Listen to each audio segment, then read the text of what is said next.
दोस्तों, प्रशांत किशोर बिहार के धुरंधर कहलाने लगे हैं। अब कुछ लोग उनको यही कह रहे हैं कि चुनाव जीत गए हैं भारी मतों से बांकीपुर का। अच्छा, इस जीत के मायने क्या है? पहली बात तो उन्होंने एक स्टेटमेंट पास की है सम्राट चौधरी को और नितिन नबीन को। क्या नुकसान होने वाला है भाजपा को आगे जाके, या राष्ट्रीय जनता दल को क्या नुकसान होने वाला है? इन सब चीजों की बात आज हम विस्तार पूर्वक इस वीडियो में करेंगे। सबसे पहले जान लेते हैं रिजल्ट क्या रहे और कितने मतों से प्रशांत किशोर चुनाव जीते हैं। तो प्रशांत किशोर को कुल 64,151 वोट पड़े और वो अपना चुनाव 19,324 वोट से जीत गए। भारतीय जनता पार्टी के नीरज कुमार या नीरज सिन्हा आप कह लीजिए, उनको 44,827 वोट पड़े और तीसरे नंबर पर आरजेडी की रेखा कुमारी रही। अच्छा, ये सीट हम बता दें तो भारतीय जनता पार्टी का अभेद किला रही है। 31 वर्षों से ये सीट भारतीय जनता पार्टी के पास ही रही है। अभी जो मौजूदा राष्ट्रीय अध्यक्ष हैं भारतीय जनता पार्टी के नितिन नबीन, उनके पिता नबीन सिन्हा यहां से चुनाव लड़ा करते थे। 95 से उन्होंने यहां से जीतना शुरू किया और लगातार अभी तक 2026 तक, जब तक किशोर नहीं जीते, ये सीट भारतीय जनता पार्टी के पाले में ही रही। तो 31 सालों से ये सीट बीजेपी की थी और उसके बाद ये सीट जीत जाना एक बड़ी सेंध माना जा रहा है। एक स्टेटमेंट पास की गई है सम्राट चौधरी को और पूरी एनडीए गवर्नमेंट को, जो बिहार को इस समय रूल कर रही है। उसके बाद आगे आते हैं तो इस सीट का परिसीमन हुआ था 2008 में। उससे पहले बांकीपुर नहीं, पटना वेस्ट कहलाती थी। अच्छा, जातीय समीकरण की बात करूं तो इस सीट पर कायस्थ वोटों का और सवर्ण वोटों का दबदबा अक्सर रहता है।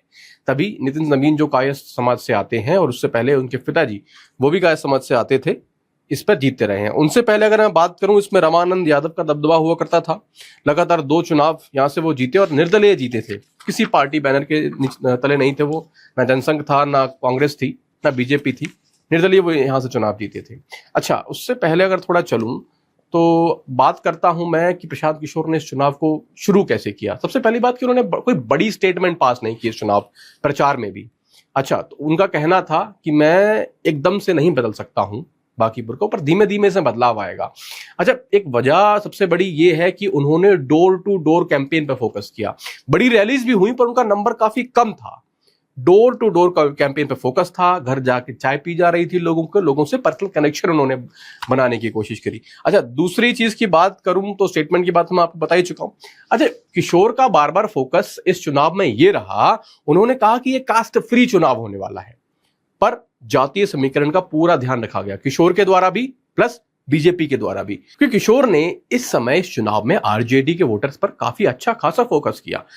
मानते हैं कि सीट सवर्ण वोटरों की है, पर इसमें मुस्लिम वोटर्स भी अच्छी खासी संख्या में है, ओबीसी वोटर्स भी हैं, कुछ यादव वोटर्स भी हैं। इससे आरजेडी का वोट परसेंट काफी खिसक गया है। अच्छा, अगर मैं डेटा की बात करूं तो 2025 के चुनाव में बीजेपी का 63% वोट था और आरजेडी का 29% था और आरजेडी सेकंड नंबर पर थी। इस बार स्लिप होकर थर्ड नंबर पर आ गई है। तो अगर लॉन्ग टर्म की बात करूं तो आरजेडी वोटर्स के लिए भी खतरा हो सकता है। तो बीजेपी के लिए तो शॉर्ट टर्म में खतरा है, पर जो मुस्लिम वोटर्स और यादव वोटर्स का एक कोर वोट बैंक माना जाता है राष्ट्रीय जनता दल का, लालू प्रसाद यादव की पार्टी का, तेजस्वी की पार्टी का, उस पर भी एक सेंध पी के आने वाले चुनावों में लगा सकते हैं। क्योंकि अब वो विधायक बन गए हैं तो आवाज उठाना और दिखना उनके लिए बहुत ज्यादा एविडेंट हो जाएगा। और बार बार वो ये कहते रहे कि मुझे मुख्यमंत्री नहीं बनना है, मुझे विधायक नहीं बनना है, मुझे बिहार को सुधारना है। अच्छा, एक स्टेटमेंट उनकी जब आई, जब बाइट उनसे ली गई चुनाव जीत के बाद, तो उन्होंने एक बड़ी बात कही। उन्होंने कहा कि तुरंत मैं बांकीपुर को बैंगलोर नहीं बना दूंगा, मैं धीमे धीमे बांकीपुर में सुधार करूंगा। और गुजरात के बारे में भी वो कहते हुए नजर आए कि गुजरात का आदमी बुलेट ट्रेन चलता है, कम से कम हमारी पैसेंजर की औकात तो होनी चाहिए। तो छोटे छोटे सुधारों की वो बात कर रहे हैं, कोई बड़ी बात वो इसमें नहीं कह रहे हैं करने के लिए। सम्राट चौधरी का जो चाल चरित्र चेहरा है वो पब्लिक डोमेन में है। अगर आप किसी अपराधी को बिहार का राजा मुख्यमंत्री बनाएंगे तो बिहार की तरक्की नहीं हो सकती है। तो हम लोग की लड़ाई किसी व्यक्ति से नहीं है। बहुमत भाजपा का है, एनडीए का है, मुख्यमंत्री तो उन्हीं का बनेगा।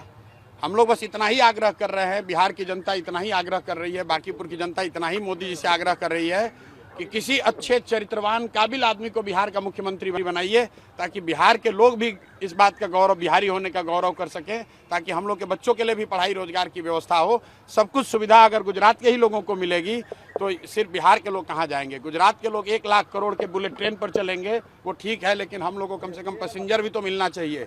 बिहार के लोग सिर्फ मजदूरी करने के लिए नहीं पैदा हुए हैं और 5 साल के लिए भाजपा को मैंडेट मिला है।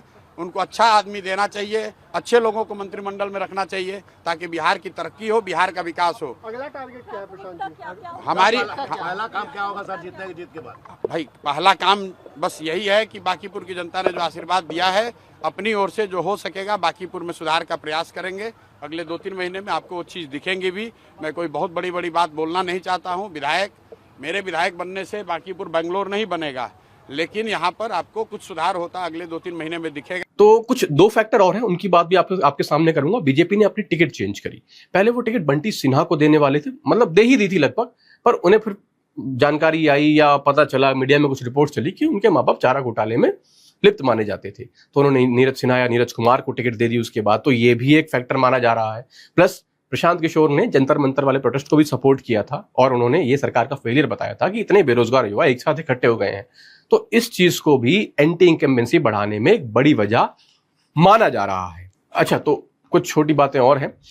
उन्होंने कहा, जैसे मैंने आपको बताया, कोई बड़ी स्टेटमेंट उन्होंने पास नहीं की। उन्होंने कहा ये नाली गली का चुनाव नहीं है, केवल स्टेटमेंट पास करने का चुनाव है। उनका सीधा निशाना बिहार के मुख्यमंत्री सम्राट चौधरी पर था। उनका यह कहना था कि मुख्यमंत्री बदलना चाहिए, भले ही कुशवाहा समाज से बनाया जाए, पर किसी अच्छे आदमी को मुख्यमंत्री कुशवाहा समाज के बनाया जाना चाहिए। आपका क्या मानना है? प्रशांत की जीत के क्या कारण हो सकते हैं? क्या हमारी समीक्षा सही थी या गलत थी? कमेंट बॉक्स में जरूर बताइएगा। मेरा नाम प्रखर तिवारी, आप CF TV देख रहे थे। ऐसी अपडेट्स के लिए लगातार हमारे साथ बने रहिए। नमस्कार, जय हिंद।